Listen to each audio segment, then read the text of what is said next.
الحمد للہ ربین والعاقبۃ للمتقین والصلاة والسلام علی سید الانبیاء والمرسلین وعلی آلہ واصحابہ الطیبین الطاہرین اما بعد فاعوذ باللہ من الشیطان الرجیم بسم اللہ الرحمن الرحیم یوم یقوم الروح والملائکہ صفا لا یتکلمون الا من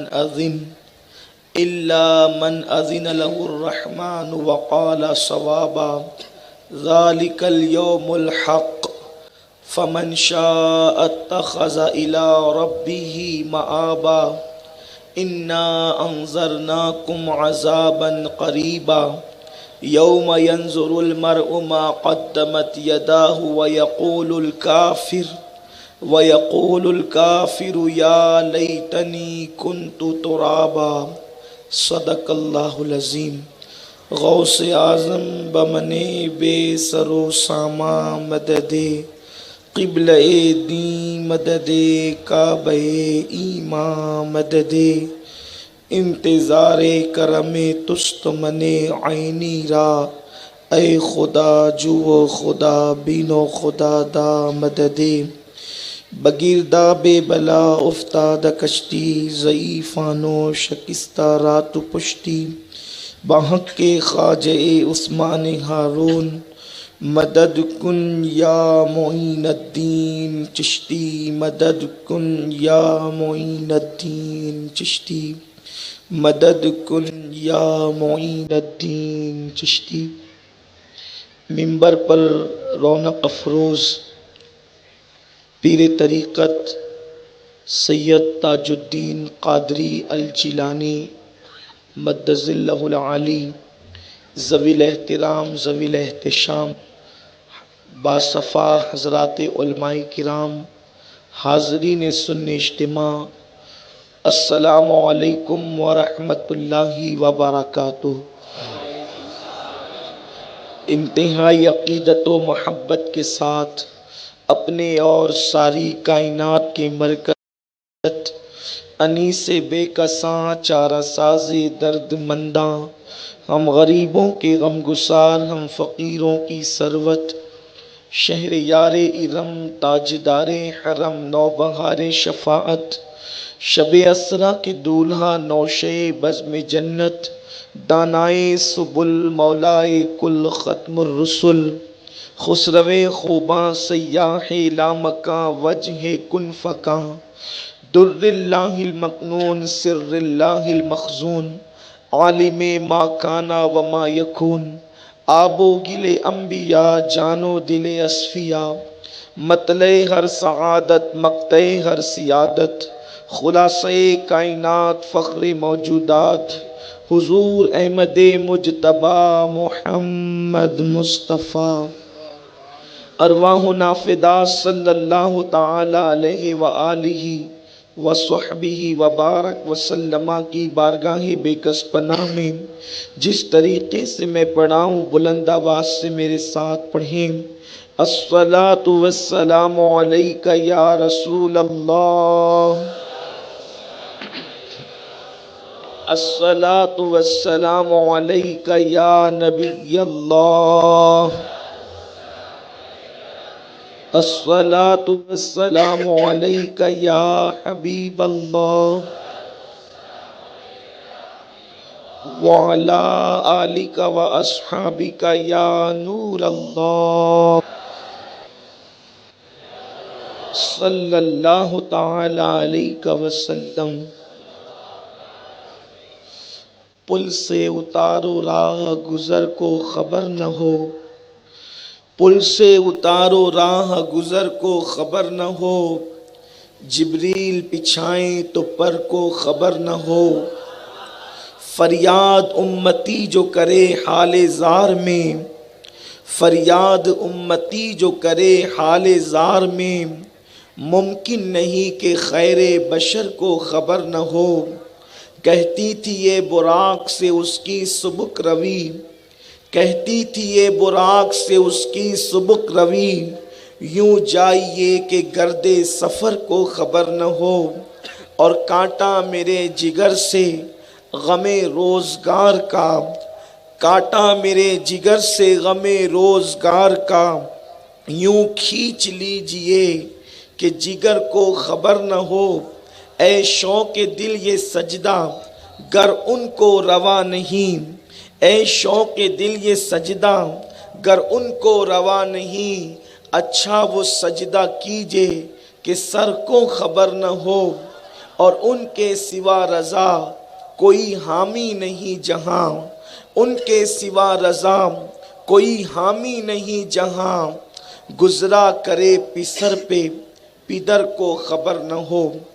الحمدللہ سواد اعظم اہل سنت و جماعت کی عالمگیر تحریک سنی دعوت اسلامی کے زیر اہتمام ہبلی کی سرزمین پر یہ 22واں سالانہ سنی اجتماع، جس کے دوسرے دن کے آخری سیشن میں ہم اور آپ موجود ہیں، یہ بھی اس نے اتفاق ہے کہ 22واں اجتماع 22ویں والے کے مہینے میں منعقد کیا گیا، یعنی کہ یہ ماہ مبارک امیر المومنین خلیفہ اول سیدنا ابو بکر صدیق رضی اللہ تعالیٰ عنہ کا مہینہ ہے، اور ان کی تاریخ وصال 22 تاریخ ہے، 22 جمادی الاخر ہے، اور ہمارا یہ 22واں اجتماع ہے۔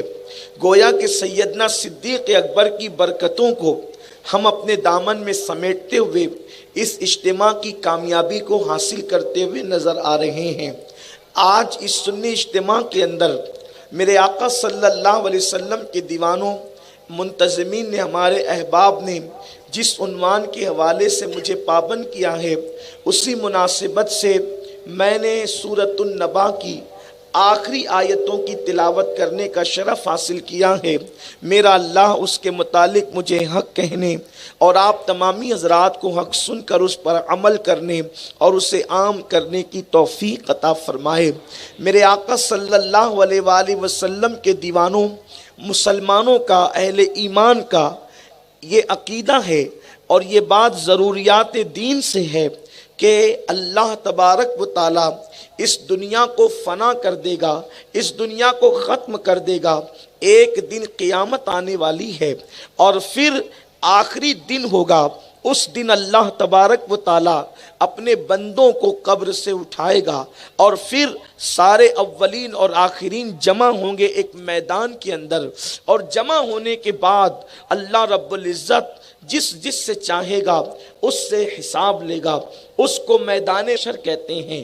یہ بھی حدیث پاک میں آتا ہے کہ جس زمین پر جناب ابراہیم علیہ السلام نے ہجرت کی تھی، دوبارہ سب کو پھر وہاں ہجرت کرنی پڑے گی۔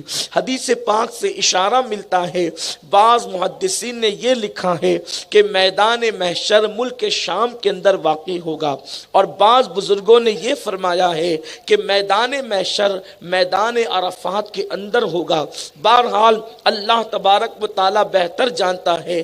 بات تو یہ ہے کہ جب میدان محشر منعقد ہوگا تو اس جیسی زمین نہیں ہوگی، اس جیسا آسمان نہیں ہوگا، بلکہ کائنات فنا ہونے کے بعد میدان محشر ہوگا۔ میرے پیارے آقا صلی اللہ علیہ وآلہ وسلم کے پیارے دیوانوں، اللہ اکبر، تو جو میدان محشر ہوگا یعنی جو آخری دن ہوگا، اس دن ہم سب کو جمع ہونا ہوگا۔ ایک تو وہ میدان گویا جسے عالم ارواح کہتے ہیں، ہم سب وہاں جمع تھے، اور اب ایک وہ میدان جسے میدان محشر کہتے ہیں، اللہ اکبر، جسے قیامت کا میدان کہتے ہیں۔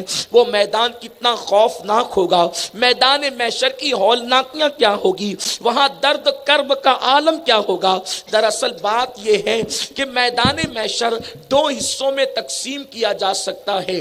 ایک حصہ تو یہ ہے کہ اللہ تبارک و تعالی اپنے عدل کا اظہار فرمائے گا، اپنی شان قہاری و جباری کا اظہار فرمائے گا، اس وقت کے جو واقعات ہیں جو احادیث مبارکہ میں بیان کیے گئے ہیں وہ دل کو دہلا دینے والے واقعات ہیں، وہ روح کو بے قرار کرنے والے واقعات ہیں، وہ دلوں کو بے چین کرنے والے واقعات ہیں۔ لیکن جب شفاعت کی کنجی مصطفیٰ جان رحمت کے ہاتھوں میں ہوگی، اور جب شفاعت کی ڈور حضور کے ہاتھوں میں ہوگی، اور جب حضور اللہ کی بارگاہ میں سفارش کریں گے، تو اس وقت پھر جو کرم کی ہوائیں چلے گی، پھر اس وقت میدان محشر کا منظر ہی بدل جائے گا۔ اللہ نے توفیق دی تو میں ہر دو منظر کو آپ کے سامنے پیش کروں گا میرے پیارے آقا علیہ السلام کے پیارے دیوانوں، اس لیے کہ اصل خطاب تو ہمیں اور آپ کو اپنے قائد محترم استاد گرامی عالمی خطیب انقلاب حضرت علامہ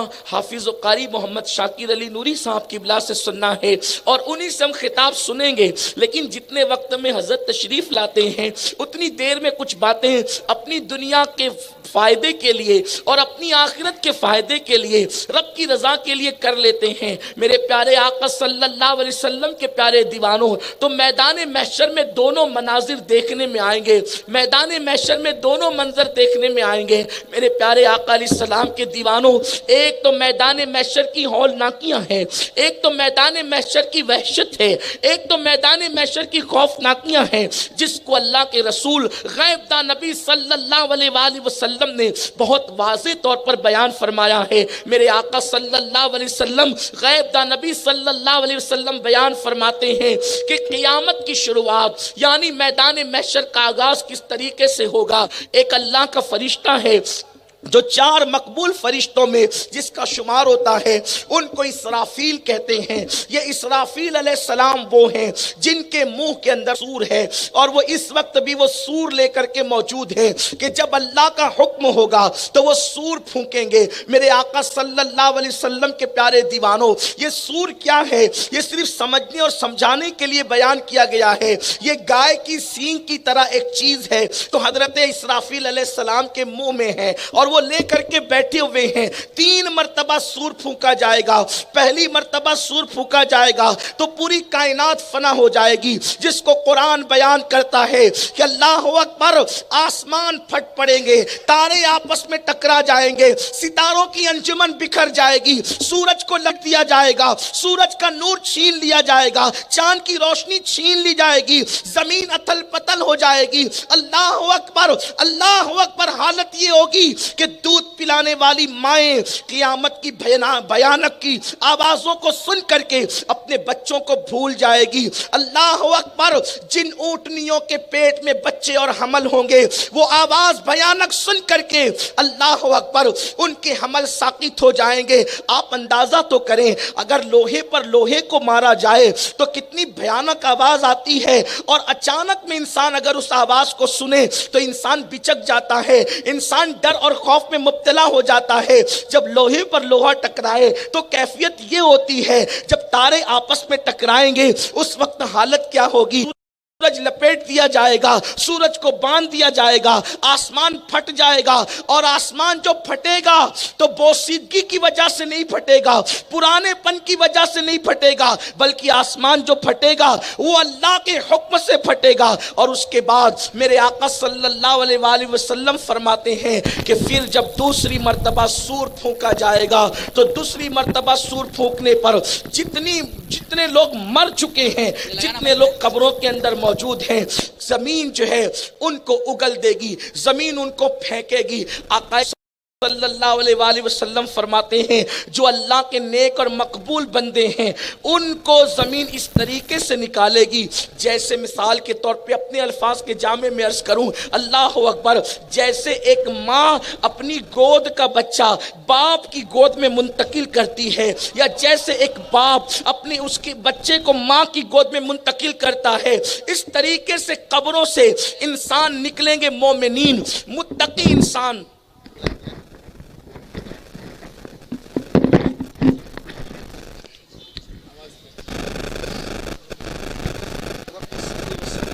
من ابدا علی حبیبک خیر الخلق کلہم صلاۃ و سلام علیک یا رسول اللہ صلی اللہ تعالی علیہ وسلم۔ عاشقوں کی طرح درود شریف پڑھنے ذرا. اللہم صلی علی سیدنا مولانا محمد معدن الجود والکرم والہ الکرام اجمعین. صلاۃ و سلام علیک یا رسول اللہ.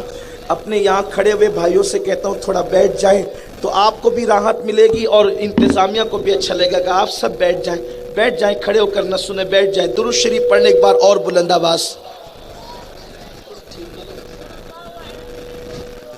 ایسے نہیں, عاشقوں کی طرح پڑھے, پورا مجمع گونجنا چاہیے درود شریف سے. اللہم صلی علی سیدنا و مولانا محمد معدن الجود والکرم والہ الکرام وابنہ الکریم و امتہ الکریمہ یا اکرم الاکرمین و بارک وسلم صلاۃ و سلام علیک یا رسول اللہ صلی اللہ تعالی علیہ وسلم.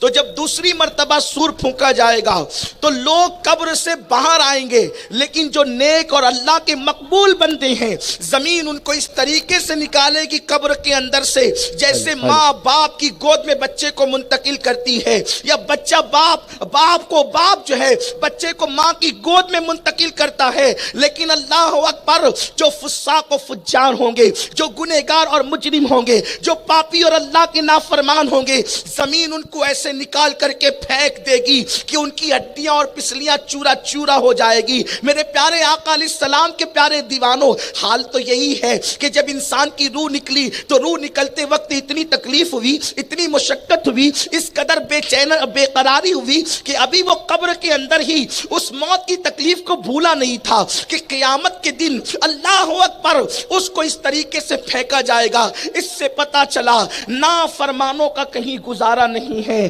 نافرمانوں کا کہیں بسیرا نہیں ہے, نافرمانوں کو کہیں عزت نہیں ہے, اپنی طبیعت کے مطابق زندگی گزارنے والوں کو کہیں جو ہے آرام نہیں ہے. میرے پیارے آقا صلی اللہ علیہ وسلم کے دیوانوں, آج آرام کا متلاشی انسان, آرام کو تلاش کرنے والا انسان, آرام کو ڈھونڈنے والا انسان آخر چند دن کے لیے اپنی آخرت کو تباہ کیوں کرتا ہے؟ انسان قبر کو کیوں بھول گیا؟ انسان میدان محشر کو کیوں بھول گیا؟ شاید قبر اور محشر کو بھولنے کی وجہ یہ ہے کہ ہمیں دراصل نہ قبر کا علم ہے نہ میدان محشر کا علم ہے. ہم نے اس علم کو سیکھنے کی کوشش بھی نہیں کی. اس کی وجہ یہ ہے کہ 3 گھنٹے ہم نے فلموں میں گزارے, ہم نے انٹرنیٹ پر بیٹھ کر کے وقت کو برباد کیا, دوستوں کی انجمنیں سجائی, پوری رات دوستوں کے ساتھ لگا دیا. کوئی فلموں میں وقت لگا رہا ہے, کوئی دوستوں کے ساتھ وقت لگا رہا ہے, کوئی دنیا داری میں اپنی زندگی کا وقت گزار رہا ہے. میرے پیارے آقا صلی اللہ علیہ وسلم کے دیوانوں, یہ کسی خطیب کی خطابت کی گلکاریاں نہیں ہیں, یہ کسی ادیب کے ادب کے جواہر پارے نہیں ہیں, یہ کسی مصنف کی تصنیف کی گلکاریاں نہیں ہیں. اللہ اکبر, یہ کسی فن کے ماہر کی فنکاریاں نہیں ہے, یہ فرامین مصطفیٰ جان رحمت ہے جو اپنی مرضی سے کبھی کلام نہیں کرتے. ان کی زبان پر خداوند قدوس بولتا ہے, ان کی زبان پر حق جاری ہوتا ہے. جس نے اپنی مرضی سے کبھی کلام ہی نہیں کیا وہ رسول اعظم فرماتے ہیں, اللہ اکبر, سرکار فرماتے ہیں کہ جب قبریں پھٹے گی تو سب سے پہلے میں اپنی قبر سے نکلوں گا. اللہ اکبر, میرے آقا صلی اللہ علیہ وسلم کے دیوانوں, پھر میرے کریم آقا غیب داں نبی صلی اللہ علیہ وآلہ وسلم فرماتے ہیں کہ سب میدان محشر کی طرف جائیں گے. آقا ارشاد فرماتے ہیں میدان محشر کی طرف 3 گروہ بنا دیے جائیں گے, جانے والوں کے 3 گروہ کی شکل میں لوگ محشر میں جائیں گے. میدان میں رب کی بارگاہ کے اندر 3 شکلوں کے اندر لوگ جائیں گے. ایک تو نیک متقی اور صالحین کا گروہ ہوگا, ان کے لیے سواریوں کا انتظام ہوگا, ان کے لیے سواریاں موجود ہوگی اور وہ اپنی سواریوں پر بیٹھ کر کے بہت شان و شوکت کے ساتھ میدان محشر کی طرف جائیں گے. اللہ اکبر,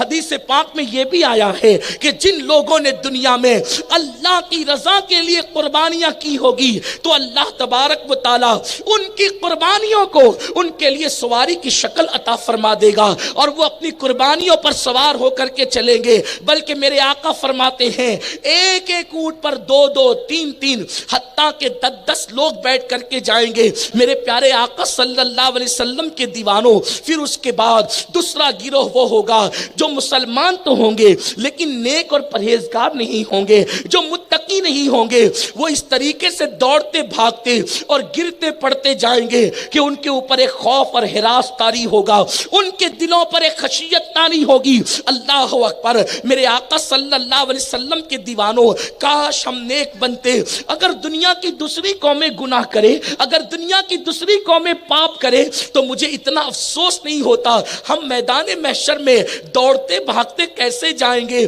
اور پھر اللہ اکبر فرمایا گیا بدن ننگا ہوگا, جسم پر لباس نہیں ہوگا, جسم پر 1 انچ بھی لباس نہیں ہوگا.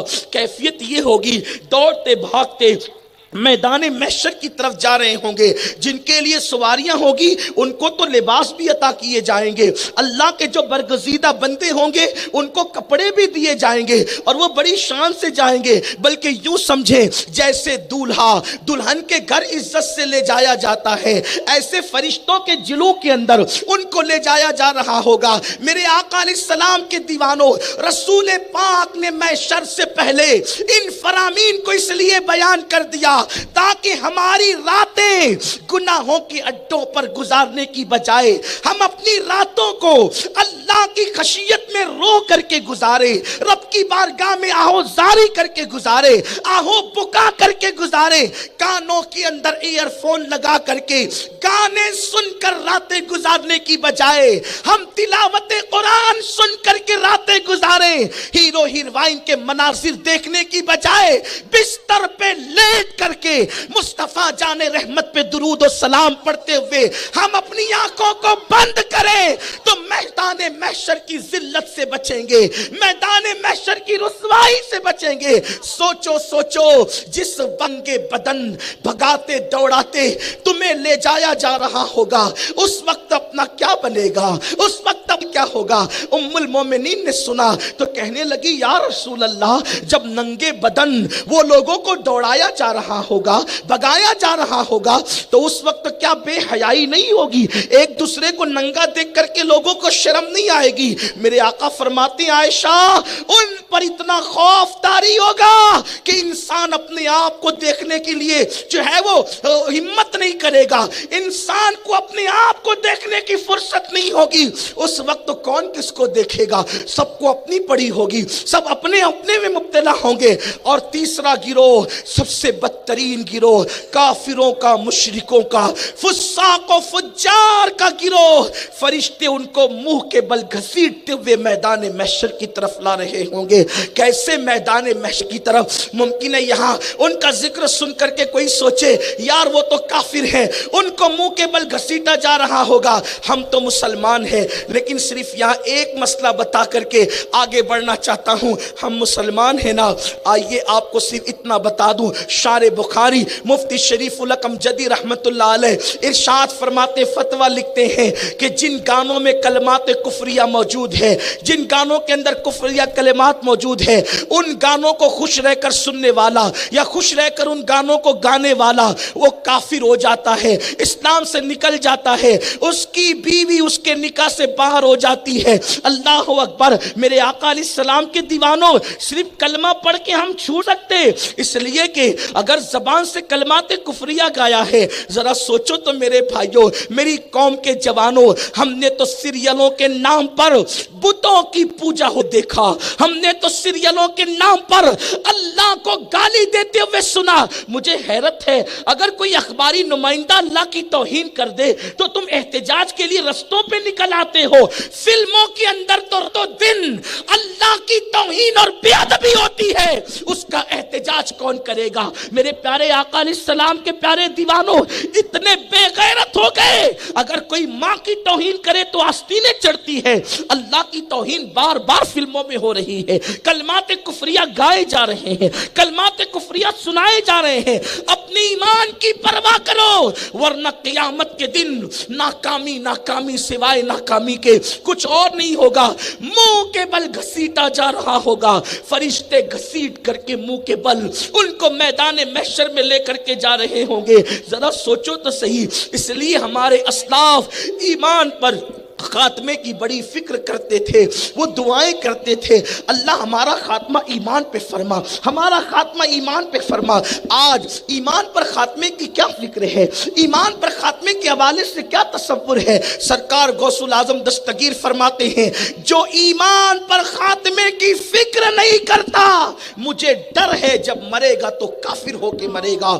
یہاں تک روایتوں میں آیا ہے جو اذان کو سن کر کے دنیا کی باتوں میں مصروف رہتا ہے، اذان کو سن کر اذان کا جواب نہیں دیتا، اذان کا احترام نہیں کرتا، ایسا شخص بھی مرے گا تو کافر ہو کر کے مرے گا، ڈر ہے اس بات کا۔ اور یہاں تک فرمایا گیا جو ماں باپ کا دل دکھاتا ہے، ڈر ہے کہ جب مرے گا تو کافر ہو کر مرے گا۔ فرمایا گیا جو مومنوں کو تانے دے دے کر ان کے دلوں کو چھلنی کرتے ہیں، ڈر ہے کہ جب مریں گے تو کافر ہو کر کے مریں گے۔ اللہ اکبر! کیا ہم مغفرت لکھا کر کے لائے ہیں؟ کیا ہم جنت کا سرٹیفکیٹ لے کر کے آئے ہیں؟ نہیں نہیں میرے بھائیوں، ایمان پر خاتمے کی فکر کرو، ایمان پہ خاتمے کے حوالے سے اللہ رو۔ امام اہل سنت یوں عرض کرتے ہیں رضا کا خاتمہ بالخیر ہوگا، تیری رحمت اگر شامل ہے یا غوث۔ اللہ اکبر! تو کافروں کو منہ کے بل گھسیٹتے ہوئے اللہ اللہ میدان محشر کی طرف لایا جائے گا۔ اب میدان محشر پہنچے، اب تھوڑا سا ہم آگے کی طرف بڑھتے ہیں۔ میں احادیث کو، روایات کو اپنے الفاظ کے جامع میں پیش کر رہا ہوں، اس کا مفہوم پیش کر رہا ہوں۔ اب کیا ہے؟ زمین کا حال یہ ہے کہ پہاڑ کاٹن کی طرح اڑ رہے ہیں، یعنی جیسے کپاس اڑتا ہے ایسے پہاڑ اڑیں گے، سارے نشیب و فراز زمین کے ختم ہو جائیں گے، زمین چٹیل میدان جائے گی، اور زمین اللہ اکبر فرمایا گیا تانبے کی طرح تپ رہی ہوگی، زمین تانبے کی طرح تپ رہی ہوگی، گویا کہ زمین شعلے اگل رہی ہوگی، سورج آگ برسا رہا ہوگا، انسان کے سر اور سورج کے درمیان صرف ایک ہاتھ کا فاصلہ ہوگا۔ ابھی یہاں نیک و بد کی کوئی تمیز نہیں ہے، یہ ٹوٹل میدان محشر کا بالکل سب کے لیے منظر ہے، واضح منظر ہے۔ سروں پر سورج، اور سورج اپنے چہرے کی طرف سے چمک رہا ہے۔ آج سورج چوتھی آسمان پر ہے، سورج آج چوتھی آسمان پر ہے، اور سورج پیٹھ کی طرف سے چمکتا ہے۔ اس دن سورج سر کے اوپر ہوگا اور سورج اپنے چہرے کی طرف سے چمک رہا ہوگا۔ میدان محشر میں کوئی سایہ نہیں ہوگا، صرف ایک سایہ جسے عرش کا سایہ کہتے ہیں، اور اس عرش کے سائے میں مخصوص لوگ ہوں گے۔ اس پر کبھی گفتگو آپ سن چکے ہوں گے، آپ نے کبھی سنا ہوگا، میں اس کی طرف نہیں جاتا۔ مخصوص لوگ ہوں گے، فرمایا گیا عدل کرنے والے ہوں گے، پیدل مسجد کی طرف فجر کی نماز پڑھنے جانے والے ہوں گے۔ کوئی عورت ان کو حسین و جمیل عورت ان کو گناہ کی طرف، زنا کی طرف بلاتی ہوگی، اور کوئی ان کو زنا سے روکنے والا نہیں ہوگا۔ اس وقت وہ عورت کو اتنا کہہ دیں گے اللہ دیکھ رہا ہے، میں اللہ سے ڈرتا ہوں، بس اس کی وجہ سے ان کو بھی عرش کا سایہ عطا کیا جائے۔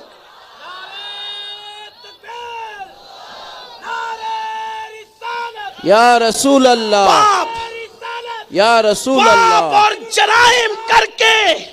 پاپ اور جرائم کر کے ہمیں کچھ نہیں ملے گا، جرائم سے رشتہ توڑ کر کے ملے گا۔ سوچو جب سوا نیزے پر سورج ایک ہاتھ کے فاصلے پہ ہوگا تو عورتوں سے دور بھاگنے والے، زنا سے دور بھاگنے والے، گناہ سے دور بھاگنے والوں کو اللہ عرش کا سایہ عطا کرے گا۔ آئیے اگر بات آئی گئی ہے تو میں ان ساری چیزوں کو بیان کر دوں، حالانکہ ایک تفصیلی بات ہے۔ وہ عرش کا سایہ 7 لوگوں کو ملے گا، یعنی 7 قسم کے لوگوں کو۔ اس میں پھر دوسری احادیث میں اور بھی اضافہ ہے، پھر دوسری احادیث میں اور بھی اضافہ ہے۔ اللہ کے رسول علیہ السلام نے موقع کی مناسبت سے عرش کے سائے کو بیان کیا ہے، لیکن آئیے جتنا آپ کو کے سامنے پیش کر سکتا ہوں کر دوں۔ ایک تو وہ خوبصورت حسین عورت، خوبصورت حسین لڑکی کسی جوان کو زنا کی دعوت دے، اللہ دیکھ رہا ہے، اللہ کے ڈر سے وہ چھوڑ دے، کہے کہ اللہ دیکھ رہا ہے، اللہ دیکھ رہا ہے، اللہ کے خوف سے وہ چھوڑ دے، اس کو بھی عرش کا سایہ سایہ ملے گا، فجر کی نماز پیدل پڑھنے جانے والے کو بھی عرش کا سایہ ملے گا، انصاف کرنے والے کو بھی عرش کا سایہ ملے گا۔ پوچھا گیا انصاف کرنے والا کون؟ توجہ، انصاف کرنے والا کون؟ کا انصاف کرنے والوں میں ان کا شمار ہوتا ہے اگر دو بیٹے سامنے موجود ہو تو ایک بار اس کو چومے تو ایک بار اس کو بھی چومے، ایسے نہیں کہ دو بار اسے چومے اور ایک بار اس کو چومے، نہیں، اگر چومے تو دونوں کو چومے، پھر چومے تو دو مرتبہ چومے، ایک کو 3 بار تو دوسرے کو بھی 3 بار۔ جو اتنا محتاط ہو اولاد کے لیے اس کا شمار انصاف کرنے والوں میں ہوتا ہے۔ ایک سے زیادہ بیویاں ہو، ایک دن اس کے یہاں رہے تو ایک دن اس کے یہاں، ایک کو بنائے تو ایک لباس اس کو، یہ ترتیب اور یہ تفصیل ہے۔ انصاف کرنے والوں کو اللہ قیامت کے دن عرش کا سایہ عطا کرے گا۔ اور اللہ اکبر، جس کو اللہ نے بادشاہت عطا کی، حاکم بنایا، وہ لوگوں کے ساتھ انصاف کرے تو وہ بھی عرش کے سائے میں رہے گا۔ اس کے بعد سنو، ان میں سے کوئی ایک بھی کام کر لینے کی عادت بنا لینا تاکہ اللہ قیامت میں عرش کا سایہ دے دے، سوا نیزے کے سورج کی دھوپ سے ہم بچ جائیں۔ میرے آقا فرماتے ہیں جو تنہائی کا ذکر کرے اور اللہ کی محبت میں اس کی آنکھوں سے آنسو نکل آ جائے اس کو بھی عرش کا سایہ ملے گا۔ اللہ اکبر، آج ہماری تنہائیاں ایسی ہے، لوگوں کے سامنے تو ہم بڑے نیک اور متقی ہیں لیکن اکیلے میں ہم شیطان کا ننگا ناچ بن جاتے ہیں۔ اللہ، لوگوں کے درمیان ہاتھ میں تسبیح، لوگوں کے درمیان ہونٹ ہل رہے، لوگوں کے درمیان لمبی نمازیں، لوگوں کے درمیان تقوی پرہیزگاری کی باتیں، اور اکیلے میں ہاتھ میں موبائل ہو تو پھر ہم کیا دیکھتے ہیں یہ ہم ہی کو پتا ہے یا اللہ جانتا ہے۔ بولو ایسا ہے کہ نہیں ہے؟ میرے آقا علیہ السلام کے دیوانوں، اپنی تنہائیوں کو خدا کی محبت سے مزین کرو، اپنی تنہائیوں کو خدا کے ذکر سے مزین کرو، اپنی تنہائیوں کو اللہ رسول کی محبت سے مزین کرو۔ لوگ دیکھ رہے ہو تو ہم روتے ہیں لیکن اگر تنہائی میں ہو تو ہم قہقہے لگاتے ہیں۔ ہمیں اللہ کا ذکر تو کرنے کی توفیق ہی نہیں ہے۔ آقا فرماتے ہیں جو اکیلے میں خدا کو یاد کرے اور اللہ کی محبت میں آنسو نکل آئے اللہ اس کو بھی عرش کا سایہ عطا فرمائے۔ کریم آقا صلی اللہ علیہ وسلم فرماتے ہیں جو جوان اپنی جوانی کو تقوی اور پرہیزگاری میں گناہوں سے بچا کر گزارے ایسے جوان کو بھی عرش کا سایہ عطا کیا جائے۔ لیکن افسوس، صد افسوس، آج تو لوگ کہتے ہیں مولانا جوانی میں عیش نہ کریں گے تو عیش کب کریں گے، جوانی میں عیاشی نہیں کریں گے تو عیاشی کب کریں گے۔ سن لو، جوانی عیاشی اور عیش کے لیے نہیں ہے، جوانی اللہ کی عبادت کے لیے، وہ بڑے خوش نصیب ہیں۔ بلکہ فرمایا گیا زمین کے اوپر کسی جنتی کو دیکھنا ہے تو اس جوان کو دیکھو جس کی جوانی تقوی میں گزر رہی ہے۔ سنی دعوت اسلامی جو جوانوں پہ محنت کرتی ہے، سنی دعوت اسلامی کا مقصد یہ بھی ہے جب جوان سنور جائے گا تو ہماری پوری نسل سنور جائے گی، ہمارے معاشرے میں انقلاب آئے گا۔ اسی لیے ہم جوانوں کو کہتے ہیں داڑیاں مڈا کر گٹروں میں مت پھینکو، یہ مصطفیٰ جان رحمت کا نور ہے۔ نور سینے سے لگایا جاتا ہے، نور گٹروں میں پھینکا نہیں جاتا۔ میرے آقا علیہ السلام کے دیوانوں، یہ ہماری غلط فہمی ہے، داڑھی رکھیں گے تو کیسے لگیں گے؟ ارے کیسے لگیں گے؟ محبوب خدا کا نور نصیب ہوگا تو کیسے لگیں گے؟ یاد رکھو دنیا کا کوئی سنگھار اتنا حسین نہیں بنا سکتا سنت مصطفیٰ کا سنگھار جتنا حسین بنایا کرتا ہے۔ سبحان اللہ، سبحان اللہ۔ چہروں پہ داڑیاں سجاؤ، شرماؤ نہیں۔ لوگ کہیں گے ارے لوگ کیا کہیں گے، لوگ کیا کہیں گے؟ ہمیں لوگوں سے جنت نہیں لینا، جنت تو مصطفیٰ جان رحمت سے لینا ہے۔ سبحان اللہ۔ لوگوں کا کوئی خیال نہیں کرنا، ہمیں تو مصطفیٰ جان رحمت کا خیال کرنا ہے۔ اللہ اکبر۔ تو میرے کریم آقا فرماتے ہیں اللہ اکبر، جس نے اپنی جوانی کو گناہوں سے بچا کر کے گزارا اس کو بھی عرش کا سایہ دیا جائے گا۔ پھر میرے آقا فرماتے ہیں جو سیدھے ہاتھ سے صدقہ دے، ایک ہاتھ سے صدقہ دے تو دوسرے ہاتھ کو خبر بھی نہ ہونے دے، ایسے کو عرش عرش کا سایہ عطا کیا جائے گا. اور پھر اللہ اکبر میرے پیارے آقا علیہ السلام کے پیارے دیوانوں, تو عرش کے سائے میں بہت سے لوگ ہوں گے, عرش کا سایہ اس کو بھی ملے گا. دھیان سے سننا, سب کے فائدے کی بات ہے. اللہ کرے کسی کے دل میں بات اتر جائے تاکہ قیامت کے نقصان سے ہم بچ جائیں. کہاں وہ سورج کا جھلسانا, کہاں وہ سورج کا شعاؤں سے گرمانا, کہاں وہ سورج کا آگ برسانا, اور کہاں عرش کا سایہ مل جانا. فرمایا میرے آقا نے جب سب سو جاتے ہیں اس وقت جو بستر سے اٹھ کر کے نماز تہجد ادا کرتے ہیں ان کو بھی عرش کا سایہ عطا کیا. سبحان اللہ. نعرہ تکبیر, نعرہ رسالت, علماء سنت. ہمارے بزرگوں نے فرمایا جسم کو طاقتور بنانے کے لیے ورزش ضروری ہے اور روح کو طاقتور بنانے کے لیے تہجد ضروری ہے. سبحان اللہ. تہجد پڑھنے والوں کے چہرے چمکتے ہیں. آج کل کے نوجوان لڑکے لڑکیوں کی طرح منہ پہ پاؤڈر ملتے ہیں, لڑکیوں کی طرح منہ پہ کریم ملتے ہیں. ارے یہ دھل جائے گا, چند گھنٹے کا حسن ہے. اگر چہرہ چمکانا ہے تو آؤ, جب سب سو جایا کرے تو موبائل لے کر کے زنا مت دیکھو, مصلی بچھا کر کے 2 رکعت پڑھ لیا کرو. چہرہ چمکے گا, دل چمکے گا, گھر چمکے گا, قبر چمکے گی, میدان محشر میں عرش کا سایہ مل. سبحان اللہ. نعرہ تکبیر, نعرہ رسالت, سرکار کی غلامی, اولاد غوث اعظم. نعرہ تکبیر, مصطفیٰ کا ہم سفر. نعرہ حیدری, نعرہ حیدری. ایک طالب علم ہونے کی حیثیت سے, اس لیے کہ میں ابھی تک میرا تعلیمی سلسلہ جاری میں پڑھ رہا ہوں, میں نے بہت سارے اولیاء کو پڑھا, سینکڑوں اولیاء کی زندگی کو پڑھا, لیکن میں نے کوئی ولی ایسا نہیں پڑھا جس کی زندگی کے اندر سب کے سونے کے بعد عبادت کا شوق موجود نہ ہو. ہر ولی کی زندگی میں جب ساری مخلوق سو جاتی ہے تو وہ یار کے لیے جگتے ہیں, خدا کے دروازے پہ دستک دیتے ہیں. اور پھر آپ سے پوچھوں, ارے یار سے ملاقات کا وقت تو وہی ہے جب بھیڑ چھٹ جاتی ہے, سب سو جاتے ہیں, سناٹا چھا جاتا ہے, تو پھر مزہ یہ آتا ہے تو مجھے دیکھ لے, میں تجھے دیکھ لوں, دیکھنے کا مزہ آج کی رات. سبحان اللہ, سبحان اللہ. اور پھر لوگ شب برات اور شب معراج کی قید لگاتے ہیں, لیکن حدیث صحیح ستہ میں موجود ہے کہ رات کے ہر آخری پہر میں اللہ اپنی شان کے مطابق پہلے آسمان پہ نزول فرماتا ہے.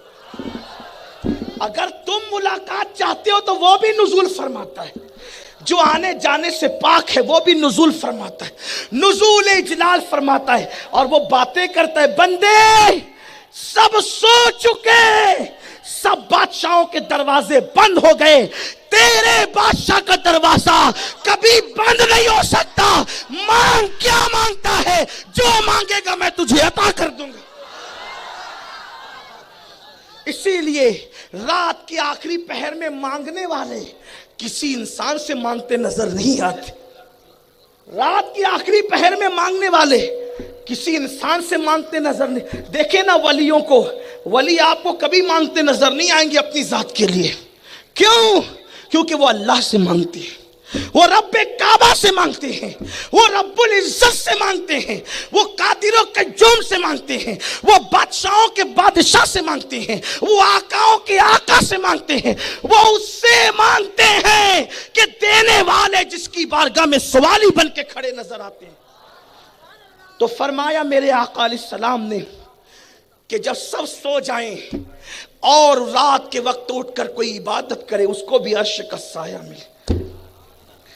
آؤ آؤ اور ایک بات سنو, اگر یہی عنوان ہو نا تو اس پہ کئی تقریریں ہو, لیکن اشارہ تیرا کوئی تفصیل نہیں پڑھنا چاہتا اس پہ. جب دو مومن جدا ہو جائیں تو ان دونوں کو ملانے والے کو, ان دونوں کے ملانے والے کو بھی عرش کا سایہ ملے گا. سبحان اللہ. جدا کرنے والوں کو نہیں,